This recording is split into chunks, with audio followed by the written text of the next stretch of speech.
Hello again, library friends. This is Carissa here from Hardesty Regional Library.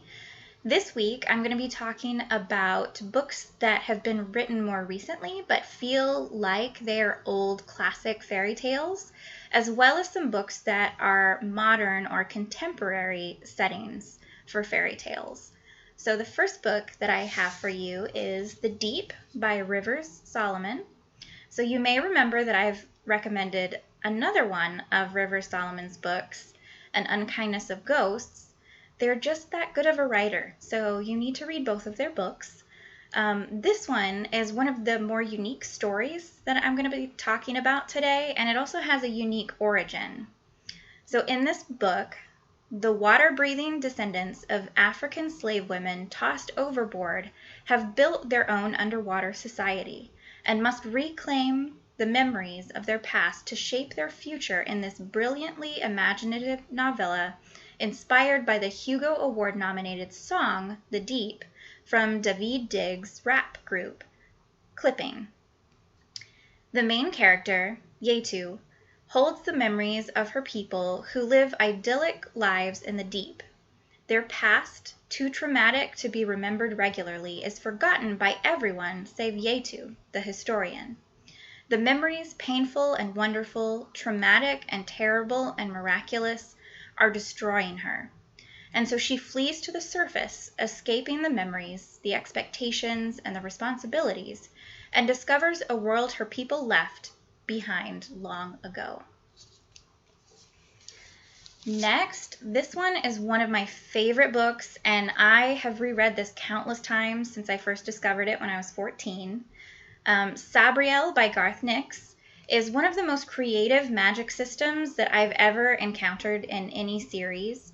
The setting almost feels like World War II era historical fiction in the world outside of the wall, where Sabriel has been sent to boarding school in Ancestier.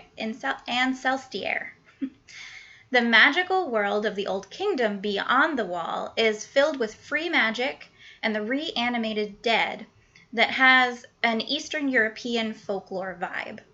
Since childhood, Sabriel has lived outside the walls of the Old Kingdom, but when her father, the Aborson, who is tasked with sending the dead back into death with his bandolier of magical bells, is missing, Sabriel must cross into the world to find him. With Mogget, a cat whose aloof manner barely hides his powerful, perhaps malevolent spirit, and Touchstone, a young charter mage long imprisoned by magic, Sabriel travels deep into the Old Kingdom. There she confronts an evil that threatens much more than her life and comes face to face with her own hidden destiny. If you enjoy audiobooks, then you need to listen to this and the other 3 original books that he wrote in the first trilogy. He's written some others that have come after, but the original 3 are read by Tim Curry, and he does an amazing job, so you have to listen to those. Next, I couldn't talk about fantasy without including something by Neil Gaiman. So Stardust, he borrows from several classic fantasy stories and shapes them into a fresh new fairy tale. Living in the Victorian countryside town of Wall, overshadowed by an imposing stone barrier, Tristan is compelled to retrieve a fallen star for the woman he loves and crosses to the wondrous world of fairy on the other side.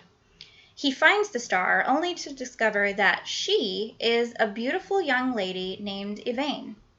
The two then must evade other star seekers as they travel back to Wall. This tale is what is sometimes called gateway fantasy, where the story is set in our world, but the characters find themselves in some kind of magical world. It's dramatic, romantic, and clever. Next is Gingerbread by Helen Oyeyemi. This is another one that is very unique. It is set in a modern-day fairy tale. It draws on the classic fairy tale element of gingerbread in a story of a British family whose surprising legacy and secret past are tied to a favorite recipe. Through 3 generations of women, this gingerbread recipe is their curse and their legacy.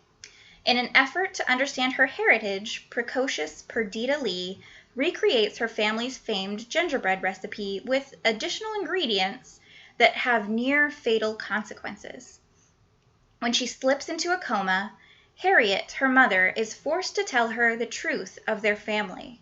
To do so, she must recount her upbringing in the mysterious country Strana, and the arduous journey that finally brought her and her mother Margot out of it. Harriet's account is an astounding tale of rigged lotteries, girls in wells, and the mystifying and meddling Greta Kercheval, a childhood friend of Harriet's who seems to have an awful lot to do with Harriet's fate. And the last book I have for you takes a bit of a darker turn. It is more of horror fantasy, and it's also a contemporary retelling of the changeling myth. A tragedy thrusts a mourning father into peculiar, otherworldly corners of New York City.